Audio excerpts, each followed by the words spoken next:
క్రీస్తునాథునియందు ప్రియా సహోదరి సహోదరులారా, సామాన్య 28వ ఆదివార ధ్యానాంశానికి మీకు స్వాగతం.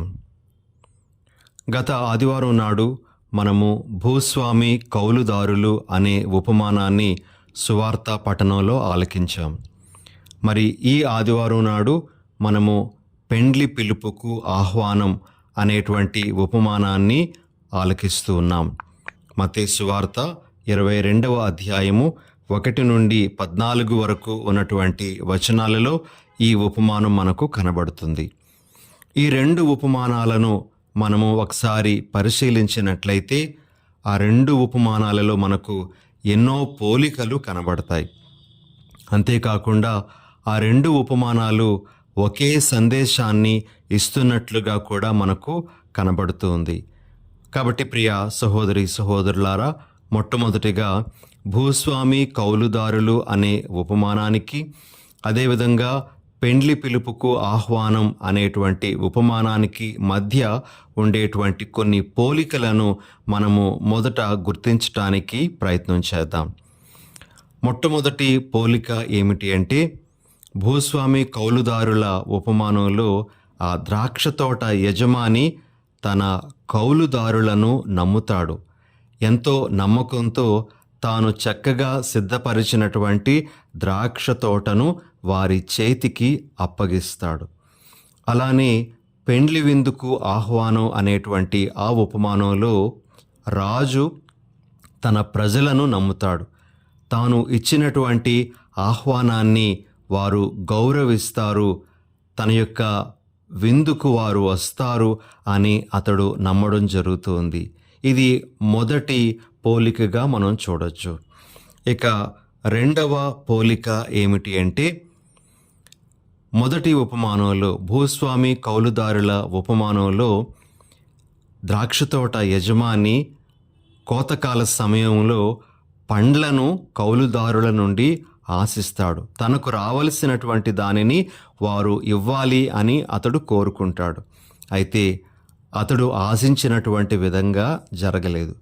అలానే మరి పెండ్లి విందుకు ఆహ్వానం అనేటువంటి ఆ ఉపమానంలో రాజు కూడా విందుకు అంతా సిద్ధమైన తర్వాత ప్రజలు ఆ విందులో పాల్గొంటారు అని ఆశపడ్డాడు. అంతేకాకుండా తన సేవకులను కూడా 2 సార్లు పంపించి ప్రజలను మరలా విందు దగ్గరకు తీసుకుని రమ్మనమని కూడా అతడు కోరుతాడు. అతని యొక్క నమ్మకం కూడా వమ్మవుతూ ఉంది ప్రియ సహోదరి సహోదరులారా. కాబట్టి రెండవ పోలిక మనం చూసేటువంటిది ఏమిటి అంటే, అటు ద్రాక్ష తోట యజమాని, ఇటు రాజు ప్రజల మీద పెట్టుకున్నటువంటి నమ్మకము వమ్మయింది. ఆ ప్రజలే అతడు వారి మీద పెట్టుకున్నటువంటి నమ్మకాన్ని గౌరవించలేదు, వమ్ము చేశారు అని మనము గుర్తించగలం. ఇక మూడవ పోలిక ఏమిటి అంటే, భూస్వామి కౌలుదారుల ఉపమానంలోను, అదేవిధంగా పెండ్లి విందుకు ఆహ్వానం అనేటువంటి ఉపమానంలోను ఆ ప్రజలు లేదా ఆ కౌలుదారులు హింసకు కూడా పాల్పడినట్లుగా మనం చూస్తాం. ద్రాక్ష తోట యజమాని పంపించినటువంటి సేవకులను చివరికి అతని కుమారుడిని వారు చంపడం, పెండ్లి విందుకు ఆహ్వానం అనేటువంటి ఉపమానంలో ఆ ప్రజలు సేవకులను కొట్టి హింసించి చంపడం అనేటువంటిది మనం చూస్తాం. హింసా ధోరణికి వారు పాల్పడడం వలన వారే మరలా తమ వినాశనాన్ని కోరి తెచ్చుకున్నట్లుగా మనం చూస్తాం. ఇక నాలుగవ పోలిక ఏమిటి అంటే, ద్రాక్ష తోట యజమాని రాజు వేరే వారికి అవకాశం ఇవ్వడం అనేటువంటిది మనం చూస్తూ ఉన్నాం.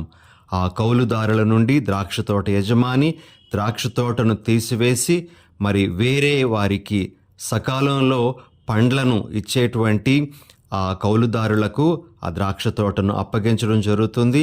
అదేవిధంగా రాజు ఇక వేరే వారిని విందుకు ఆహ్వానించడం జరుగుతుంది. వారితో ఆ విందు గది అంతా కూడా కళకళలాడింది అని కూడా మనం చూస్తాం. వేరే వారికి అవకాశం ఇవ్వడం అనేటువంటిది నాలుగవ పోలికగా మనము చూడవచ్చు ప్రియ సహోదరి సహోదరులారా.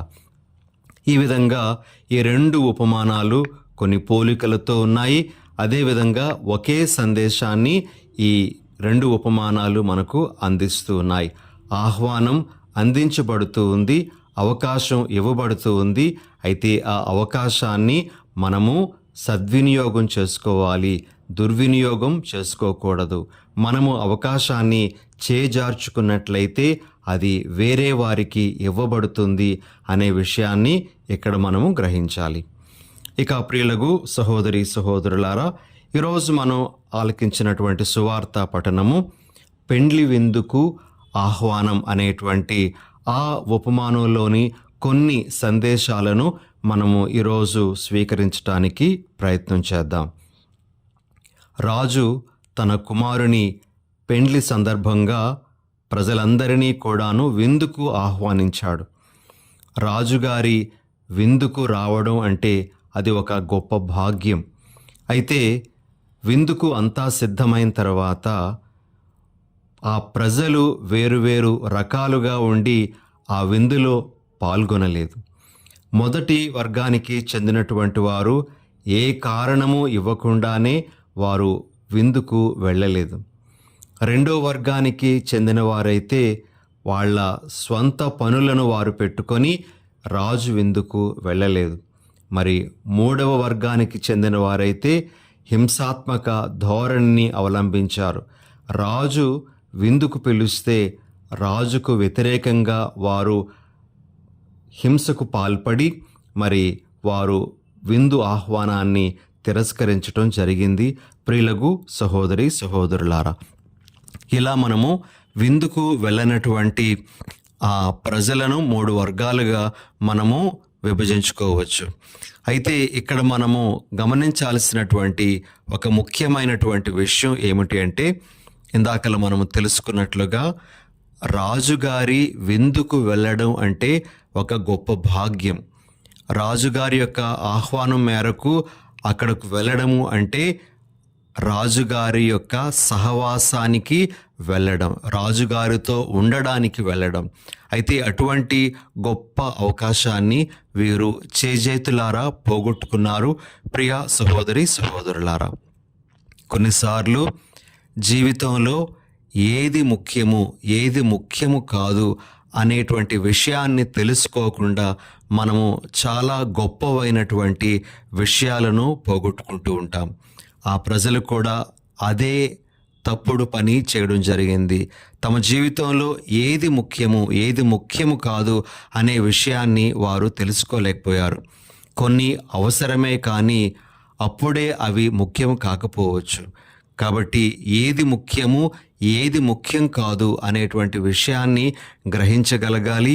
అప్పుడే మనము దేవుని యొక్క సహవాసంలో ఉండగలము అనే సందేశాన్ని మనము గ్రహించాలి. ప్రియ సహోదరి సహోదరులారా, ఇంగ్లీష్లో మనము ప్రయారిటీస్ అనేటువంటి మాట వింటూ ఉంటాం. దేనికి ప్రాధాన్యత ఇవ్వాలి అనేటువంటి విషయం మనకు తెలియాలి. మనము ఆ విషయం తెలుసుకోవడానికి మనకుగా శక్తి లేనప్పుడు మనము పరిశుద్ధాత్మ యొక్క సహాయం కొరకు వేడుకోవాలి.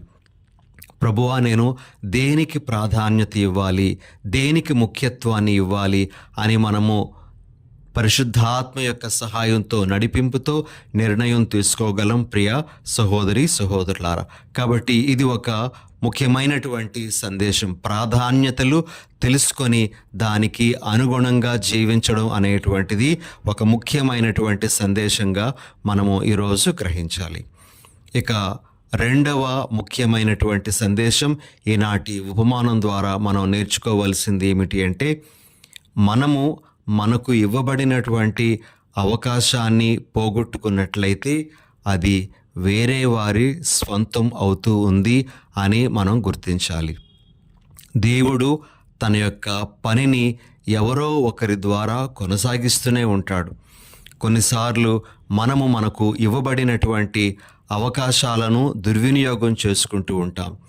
ఉదాహరణకు, గురువులుగా ఉండేటప్పుడు వాక్యం చెప్పేటువంటి అవకాశం దేవుడు ఇస్తూ ఉన్నాడు. అయితే ఆ అవకాశాన్ని సరిగా వినియోగించుకోకుండా ఆ అవకాశాన్ని ఇతరులను ఖండించటానికి లేకపోతే దూషణలు, విమర్శలు చేయటానికి మాత్రమే ఆ సమయాన్ని కొంతమంది కేటాయించుకుంటూ ఉంటారు. మరి అది సమయాన్ని దుర్వినియోగం చేసుకోవడం లాంటిదే, అవకాశాన్ని సద్వినియోగం చేసుకోకపోవడం లాంటిది. మరి ఆ అవకాశాన్ని మనం పోగొట్టుకున్నట్లయితే మరలా ప్రజలకు దేవుని యొక్క సందేశాన్ని ఇచ్చేటువంటి అవకాశాన్ని కోల్పోతామనే విషయాన్ని గ్రహించాలి. అలానే సామాన్య ప్రజలైనటువంటి వారు కూడా తమకు ఇవ్వబడుతున్నటువంటి మంచి అవకాశాలను సద్వినియోగం చేసుకోవాలి. ఒకవేళ మంచి కుటుంబమే కానీ వారికి ఉన్నట్లయితే, మంచి భర్త, భార్య, పిల్లలు ఉన్నట్లయితే ఆ అవకాశాన్ని వారు చక్కగా వినియోగించుకొని తమ కుటుంబ జీవితాన్ని ఆస్వాదించడానికి వారు ప్రయత్నం చేయాలి. మరి ఆ అవకాశాన్ని దుర్వినియోగపరుచుకొని కుటుంబంలో శాంతి సమాధానాలు కోల్పోవడానికి తామే కారణం కాకూడదు. అలా కారణమైనట్లయితే మనకివ్వబడినటువంటి మంచి కుటుంబం ఏర్పాటు చేసుకోవడం అనేటువంటి అవకాశాన్ని కోల్పోతాం అనే విషయాన్ని మనము గ్రహించగలగాలి ప్రియ సహోదరి సహోదరులారా. కాబట్టి ఇవ్వబడినటువంటి అవకాశాన్ని మనము సద్వినియోగం చేసుకోవాలి. ఇది ఒక ముఖ్యమైనటువంటి సందేశంగా ప్రభు మనకు తెలియజేస్తున్నారు. మనకు ఇవ్వబడుతున్నటువంటి అవకాశాలను మనము చక్కగా వినియోగించుకోవాలి. మనము ఆ అవకాశాలను సద్వినియోగపరుచుకున్నట్లయితే మరి తప్పనిసరిగా దేవుని యొక్క ఆశీర్వాదాలు పొందేటువంటి అవకాశం ఉంటుంది అనే విషయం మనం గమనించాలి. ఈ 2 ఉపమానాల్లో కూడాను అటు కౌలుదారులు కానీ ఇటు ప్రజలు కానీ తమకు ఇవ్వబడినటువంటి అవకాశాన్ని వినియోగించుకోలేదు. మరి ముఖ్యంగా పెండ్లి విందుకు ఆహ్వానం అనేటువంటి ఆ ఉపమానంలో రాజుతో సహవాసంలోనికి వారు పిలువబడ్డారు. విందుకు ఆహ్వానింపబడడం అంటే రాజు యొక్క ఆనందంలో పాలు పొందడం, రాజు యొక్క సహవాసంలో వారు భాగం పొందడం. మరి అటువంటి గొప్పదైనటువంటి అవకాశాన్ని వారు పోగొట్టుకుంటూ ఉన్నారు. ఒకసారి అవకాశాన్ని చేజార్చుకున్నట్లయితే తిరిగి ఆ అవకాశము మనకు రాకపోవచ్చు అనేటువంటి విషయాన్ని మనం గమనించాలి. కాబట్టి ప్రియులకు సహోదరి సహోదరులారా, మన జీవితంలో మనకు వచ్చేటువంటి గొప్పవైన అవకాశాలు, మరి ముఖ్యంగా దేవుని యొక్క సహవాసంలో ఉండడానికి వచ్చేటువంటి అవకాశాన్ని మనము సద్వినియోగం చేసుకోవాలి. అదేవిధంగా ఇతరులకు మంచిని చెప్పేటువంటి అవకాశం వచ్చినప్పుడు దానిని వినియోగించుకోవాలి. ఇతరులకు మంచి ఆదర్శం ఇచ్చేటువంటి అవకాశం వచ్చినప్పుడు దానిని మనము చక్కగా సద్వినియోగపరుచుకోవాలి. ఈ విధంగా మనకు వచ్చేటువంటి అవకాశాలను మనము వినియోగించుకోవడం ద్వారా మరి దేవుని యొక్క దీవెనలు ఎన్నెన్నో పొందేటువంటి అవకాశం మనకు ఉంటుంది అని మనం గ్రహించాలి. ఒకవేళ మనకు వచ్చినటువంటి అవకాశాలను మనము కానీ ఉద్దేశపూర్వకంగా తిరస్కరిస్తే దానికి తగిన మూల్యాన్ని కూడా మనం చెల్లించాల్సి వస్తుంది అనే విషయాన్ని ఈ ఉపమానం ద్వారా మనము గ్రహించాలి ప్రియులకు సహోదరి సహోదరులారా. ఇక 3వ విషయము, వివాహపు విందుకు పిలువబడినటువంటి ఇతరులలో మరి వివాహ వస్త్రము ధరించినటువంటి ఒక వ్యక్తికి సంబంధించినటువంటి సందేశం. రాజు ఎంతో ఆప్యాయతతో అతడిని మిత్రమా అని పిలుస్తాడు. నువ్వెందుకు వివాహ వస్త్రం ధరించలేదు అని అడుగుతాడు. అతడు ఏదైనా కారణం చెప్పి ఉన్నట్లయితే రాజు దానికేదో పరిష్కారం చూపించే ఉండవచ్చు. కానీ అతడు మౌనంగా ఉండడంతో రాజుకి కోపం వచ్చి అతడిని వెలుపలకు గెంటి వేస్తాడు. అతడి కాలు చేతులు బంధించి మరి బయట చీకటిలోనికి త్రోసివేయమని ఆజ్ఞాపిస్తాడు.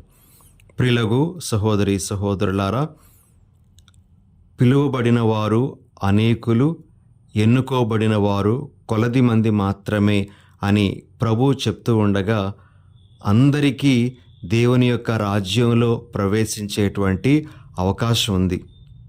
అయితే ఆ దేవుని రాజ్యంలో ప్రవేశించినటువంటి వారు యోగ్యతా వస్త్రాన్ని ధరించాలి. ఆ యోగ్యతా వస్త్రమే నీతిమంతమైనటువంటి జీవితం, నీతియుక్తమైనటువంటి క్రియలతో కూడుకున్నటువంటి జీవితమే ఒక్కొక్కరు ధరించాల్సినటువంటి ఆ వివాహపు వస్త్రం.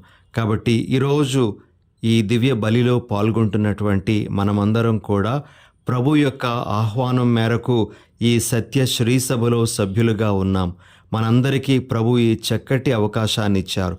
అయితే ఇలా కొనసాగుతున్నటువంటి మనకు కూడా యోగ్యతా వస్త్రం, వివాహపు వస్త్రం అనేటువంటిది ఉండాలి. అదే మన యొక్క నీతిమంతమైనటువంటి జీవితం. ప్రభు యొక్క ప్రేరణతో, ప్రభు యొక్క వాక్యపు వెలుగులో మనము జీవిస్తూ నీతిమంతమైనటువంటి జీవితాలు జీవించాలి. అదే ప్రభు మన నుండి కోరేటువంటిది. కాబట్టి ఈ దినాన నాకు ఇవ్వబడినటువంటి ఆ వివాహపు వస్త్రాన్ని ధరిస్తూ ఉన్నానా, నేను ఆ వివాహపు వస్త్రంతో ఉన్నానా లేదా దానిని స్వీకరించటానికి నేను ఏమాత్రము ప్రయత్నం చేయడం లేదా అనే విషయాన్ని ఒక్కసారి ఆలోచించుకోవాలి. కాబట్టి ప్రియులకు సహోదరి సహోదరులారా, ఈ సందేశాలన్నీ కూడా మన మనసుల్లో పదిలపరుచుకొని ప్రభు మనందరికీ ఇస్తున్నటువంటి ఆహ్వానం, ఆయన యొక్క విందులో, దైవరాజ్యపు విందులో పాల్గొనేటువంటి అవకాశాన్ని మనందరికీ ఇస్తూ ఉండగా ఆ అవకాశాన్ని మనము చేజార్చుకోకూడదు. అదే చాలా ముఖ్యమైనటువంటిది అనే విషయాన్ని గ్రహించాలి. అదేవిధంగా ఆ విందులో కొనసాగడానికి మనం ధరించాల్సిన ఆ యోగ్యతా వస్త్రాన్ని కూడా మనము ధరించాలి. కాబట్టి ఇలాంటి భావాలతో ఈనాటి ఈ దివ్య బలి పూజలో మనము పాల్గొందాం. దేవుడు మనలను దీవించి కాపాడుదురుగాక. చిన్న ప్రార్థన చేసుకుందాం. దయగల ప్రభువా, ప్రేమగల మా తండ్రి, ఈరోజు మీరు మాకు నేర్పిస్తున్న విషయాలను బట్టి మీకు వందనాలు, స్తుతులు, స్తోత్రాలు. ప్రభువా, మా జీవితంలో ప్రాధాన్యతలను ఎరిగి జీవించే భాగ్యాన్ని మాకు దయచేయండి. మా జీవితంలో మీతో ఉండేటువంటి అవకాశాలు మాకు ఇస్తూ ఉండగా వాటిని సద్వినియోగపరుచుకునే వరం మాకు ఇవ్వండి. ప్రభువా, యోగ్యతా వస్త్రాన్ని ధరించి ఈ సత్య శ్రీ సభలో కొనసాగే వరాన్ని మాకు ప్రసాదించమని మా ప్రభు అయిన యేసు నామమున అడిగి వేడుచున్నాం తండ్రి. ఆమెన్.